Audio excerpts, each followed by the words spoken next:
Hey folks, welcome back to the channel. Today I'm going to try to show you how to update your brand new Frsky ACCESS enabled radio to work basically.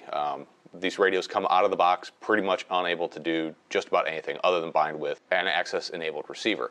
So there is a lot of work that has to be done because, well, things have been updated a lot since these radios originally came out.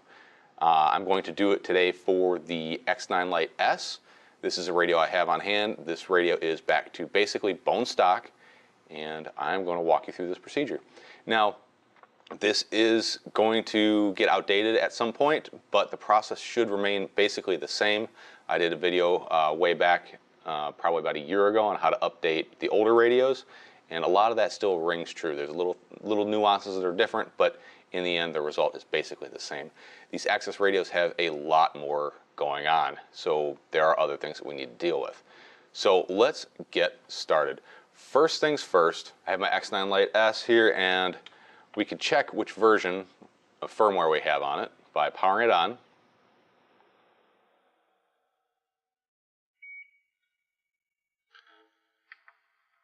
Holding the menu button and hitting page until we get to page 7 of 7, and we can see right here we are on a very old version of OpenTx. This is from November of last year. And another thing we need to check is we need to check modules RX version. And we can see here we have version 1.1.3 and FCC. These are all very important things to take note of because it will affect how your radio acts and how it works. Now, if you don't see those, it might be because if you have a model select that has internal RF turned off, you will not see those options. This radio will actually power down the internal radio module if the model you have selected is not using it. And that will look something like this, off and off. That's something to take note of because you can't update the internal module without it actually being powered on. Same thing with external modules. It won't power them unless they're turned on. Now we have to talk about a few different things. We have to talk about firmware, and we have to talk about operating system. Now this radio operates on what's called OpenTx or Frsky TX, depending on what it had when you bought it. OpenTx is the operating system. It's Windows OS, it's Android OS. This is what controls everything on the radio. We need to update the operating system. This sometimes will be referred to as firmware, but in reality, it's a little bit of both. So we need to update that first. Second, there is firmware for each of the radio modules. There's also firmware for receivers. So the ISRM, that is the internal RF module inside these new radios, that needs firmware updates to make them work properly. Same thing with external modules like the xjt-lite module. This has firmware in it, and we need to update that down the road. Most likely you're not going to have to touch that for now. So let's go ahead and get started with the update process. So first things first, let's go ahead and power your radio off. Something you're going to need to get is a micro SD card. A cheapo SanDisk 16 gigabyte should be way more than enough. Smaller if you can find it, if it's financially feasible. All right, we're going to go ahead and take our SD card. I'm going to do this through a SD card reader because this is way faster than doing it through the radio. But if you need to do it through the radio because you don't have an SD card reader, you can still do so. You just connect a USB cable to your radio, and with any luck you'll be greeted with this screen here, and you'll just select USB storage. That's not how I'm going to do it today. Let's go ahead and power the radio off, and we're going to come over to this page here. We're going to go to OpenTx. This is open-tx.org. And what we're going to want to do is go down to, it says news, and find the newest version of OpenTx. Remember, this is the operating system we're going to update. So click OpenTx. As of today, it is 2.3.7. First thing you're going to need to do is download the OpenTx companion. this is the software to install on your computer to update the firmware on your radio. And the other thing we're going to need to do is update or get the SD card contents. So click this link and find your radio in this list here, and I'm on the X9 S. Go ahead and pick the newest version because we're going to update it too. And the next bit of software we're going to need to get is the ISRM software for our radio. Now, there is a little bit of a confusion on the X9 S. I do not recommend installing ISRM version 2 point anything. If you do this, it may cause a lot of issues with non-genuine Frsky receivers, like your Emacs whoop boards or your Crazy Bee boards, anything with the SPI receiver. This will essentially break it if you're trying to connect to them without an external module. So you're going to want to download version 1.1.3. There has been an issue where they have forgot to include this, but it should look a little bit like this. You're going to want to download version 1.1.3. Also, if you have one of the X-lite radios, like the X-lite Pro or the Taranis X9 Lite, there is another piece of firmware you might need to get, and that is for this. This is the PMU update, the power management unit. Down the road, after we get everything updated, if you go and you're trying to use like an xjt-lite module and the LED does not come on when you select external RF, you may need to do this PMU update. If it comes on, then don't do the update. Okay, now that we have those 3 files downloaded, go ahead and run the OpenTx companion installer. The version of the installer dictates what version of OpenTx you're going to install. So every time there's a new version of OpenTx, like say when we go to 2.4, you'll have to download a new OpenTx companion, unless they change that for some reason. And we'll go ahead and let it open. Okay, so this is the OpenTx interface. What we need to do now is, with your radio turned off, connect your USB cable to the radio. Click the gear icon at the top. You can make a profile. Let's see, you have a couple different radios. So this is going to be my X9 Lite S. You can make a profile name. It really doesn't matter. Make sure you select the proper radio type. So we're going to do the X9 Lite S. Make sure you're very specific. If you have the non-S version, then don't select the S version. Same thing with the X9d, because there's the D, the D+, the D+ 2019, which if you're following this video, it's probably because you have the 2019 version. So collect your version. And I don't fly collective pitch heli, so I select no heli. It basically removes one menu in the model creation, or the model page. Select Lua, and this, the SQT5 font, is basically just a different font. I like the way it looks, so I'm going to select that. Now, if you are a EU user and you're going to fly R9 and you want to have the ability to use Flex firmware, which basically switches from LBT to FCC, make sure you select Flex R9M.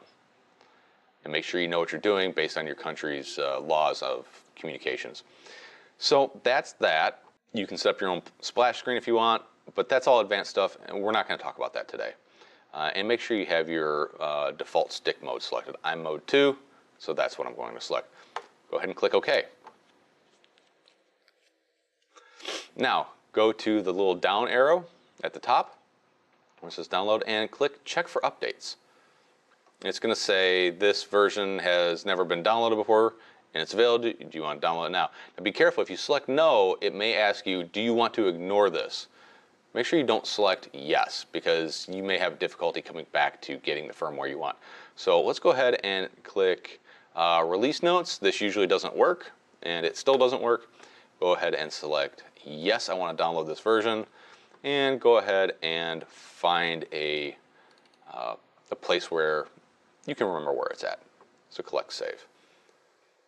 And if you need to download the SD contents, or the SD card contents, it very easily will take you to that same page that we went to from OpenTx.org. We have our SD card contents, and we have our new OpenTx operating system downloaded. Click OK. Come over to the left-hand side here. See the little gear with the red down arrow? If you hover over it, it will tell you what it is. This one says write firmware to radio. Go ahead and select that. It remembers where you saved that last file, but for some reason, if it doesn't pick it up, hit load and go ahead and find your file. You want to make sure the version looks right. We're flashing 2.3.7. Okay, it looks good. And make sure you always select check hardware compatibility. We do not want to brick our radio. And with your radio still turned off over here, but plugged in, there you go. Select write to radio. And we're going to let this go. And it's a pretty quick process. This process should update two things. It should update the operating system of your OpenTx to whatever we're doing, so 2.3.7, and it should update your bootloader. If your bootloader does not update, a lot of features will not work. The two have to get updated. And I'll show you how to check your bootloader to make sure if it updated as soon as this is done. Now, if this doesn't work and you get some Windows driver error, go to impulserc.com, download the Impulse RC driver fixer, run that program with your radio connected, and that should install the drivers you need for your radio. And it's like a one-time thing. It's actually taking longer than I thought it would. All right, and it's going to say this. Don't worry about that. Go ahead and hit close. You need to disconnect power from your radio, and go ahead and turn your radio on. Hold the menu button, and as you see, the menu system has changed a little bit. So we're going to scroll to page 7 of 7, and we're going to check to make sure our version changed. So this is version 2.3.3.7, so that is a good sign. Turn your radio off. Now, we're going to need to check to make sure our bootloader changed. For most radios, this is basically everything but the Xlite series. You're going to hold both trim switches in and just give a quick tap to the power button. And we're going to see up here at the top, bootloader version 2.3.7. So we are good to go, our bootloader updated. If it didn't, go back, redo the OpenTx updating process. If it doesn't work after that, there is a way to sideload the bootloader. I'll show you that here in a minute. Now, if you're running a Xlite, what you need to do is you need to hold down that joystick-looking button, the four-direction D-pad looking thing. Hold all four of those down at the same time and quick press the power button, and that'll bring you up into this bootloader menu. So we're going to exit, and we'll go ahead and turn the radio off for now. Next, we need to get our files onto our SD card. Go ahead and put your SD card into an SD card reader or connect your radio if that's the way you're going to do it. I really recommend just putting it on an SD card. Go ahead and find your SD card contents, extract those to wherever you want to put them. And it's not a big file, there's just a ton of files in it, so it's going to take a bit of time. Okay, so now we have our SD card contents extracted from that compressed file. You can take all of these and send them to your removable disk, whichever drive letter that is for you. For me, it's G. Now, if you already have SD card contents on your SD card, you can make this process way faster by selecting everything except for the sounds file and copy that over. It only takes a few seconds. The sound file, because there's so many files in there, makes this process take very long. And the sounds really never change. And I mean, I don't know how many people really use sounds in the FPV community, but I'm going to show you how to do it anyways. So we play the waiting game.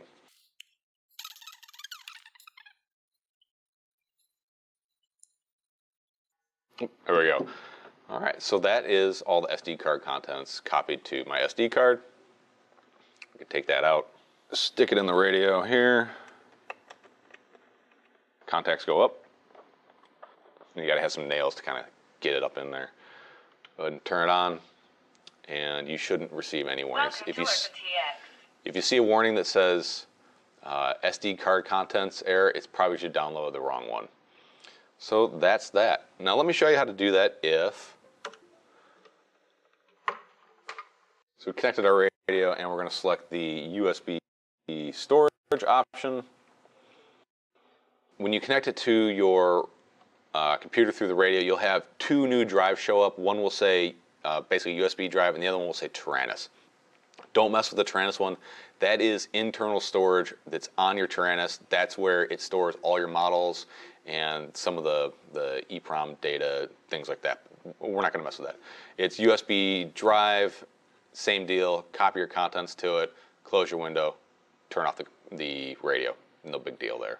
Okay, so now what if your bootloader didn't update? So here's what we're going to have to do is remember that file that we downloaded from OpenTx Companion, this OpenTx dash whatever your radio is, dash Lua, dash no heli, dash blah, blah, blah, blah, blah. We're going to have to take that file and in your firmware folder on your USB drive, or your SD card, go ahead and copy that over to it. And some radios are good with this, some are not. Let's go ahead and just shorten this guy up a bunch.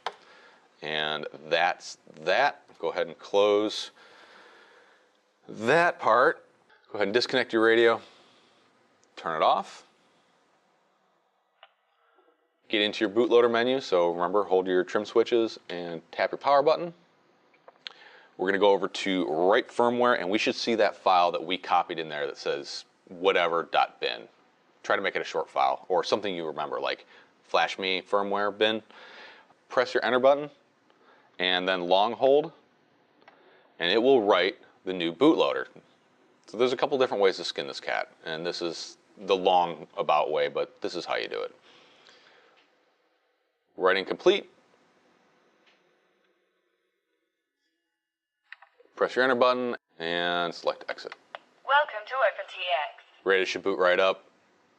It may say firmware mismatch and it'll clear out your radio, but most likely not. It only seems to do that if you're going backwards. So that is how we update the operating system, the OpenTx, and the bootloader if it didn't update in the OpenTx flashing process that we just did. So now our radio is set. We have to now focus on the internal RF module, the ISRM. We have to make sure that's up to date. So remember, go over, select a model that is using the internal RF. Yep. So just to make sure that we've got one that does that. So we'll see right here, we have internal RF is turned on to access. We should also, dang it, we should also be able to see that we have access D16 or off. So hold menu, and long hold page will take you backwards. So page 707, go to modules RX version. We should see our ISRM version. Now, if this is something lower than 1.1.3, you're going to need to update that. Here's how you do that. Go ahead and connect your radio back to your computer. Go to USB storage mode again. That ISRM file that we downloaded earlier, go ahead and extract that guy. Find your SD card contents. And in your firmware folder, I like to keep this nice and organized because I use this to flash my R9M Pro module. I use it to flash my receivers. I use it to reflash my internal RF, my ISRM. So I want to keep this nice and tidy, so this is ISRM. So we're going to go to our extracted ISRM firmware, and we're going to copy this file over to here. Now, the downside to the way the file system works in the Tyrannus is you don't see a ton of detail. So I'm going to change this to ISRM 113, just so I know which file it is. And if for some reason you want to be using 2.0, same deal. Haul that over and change this to something that makes sense. All right, so go ahead and go back over to your radio. Go ahead and disconnect your radio. Hold down the menu button, press page, come down to firmware, and here's that file we created. Select ISRM and go ahead and flash whichever version it is that you're going to work with. So long hold and select flash internal module. INT means internal. Select that and it'll write it. It takes a little while, but it's not like you have to connect it to the computer every time you do it. So we'll just wait for that to update. So while that's waiting, let's go ahead and talk about firmware on the ISRM, that's the internal module of the radio, and your receivers. They need to match. So if we have flashed the pre-ACCESS 2.0 software, so we're doing 1.1.3, we need to make sure all our receivers have not 2.0 software. And you're going to find that Frsky's website has changed a little bit. If you're not super familiar with it, it has. You're going to click ACCSD D16, we're talking about the RxSR, and you're going to see 2.1. We don't want that. We're going to want to come down here to History, click that, and it's going to basically download the newest non-ACCST 2.0 software. Now, if we want to use Access, which I'm telling you, Access is actually pretty darn good, and I highly recommend you use it if you're going to use it on all your receivers. Go ahead and click Access, avoid, again, 2.0. Let's go to 1.1.4. Now, the deal with Access is your receiver has to match your transmitter. The problem being is, let's say we do like an XM Plus, the newest version for that was 1.1.2, so it's not going to work. Just make sure I didn't change it.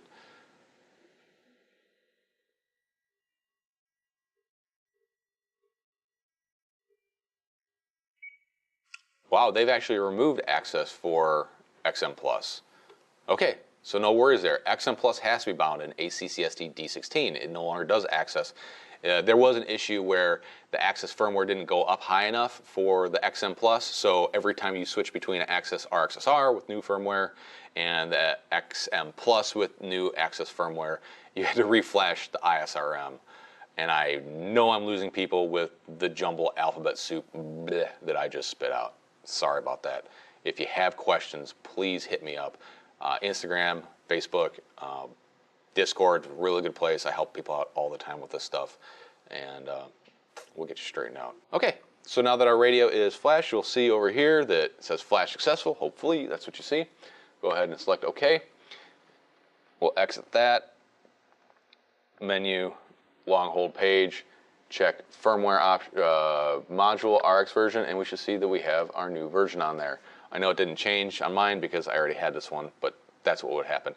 Now, if it cannot write to it, it's probably because you, A, either have the wrong firmware, or B, you don't have a model selected that uses the internal RF.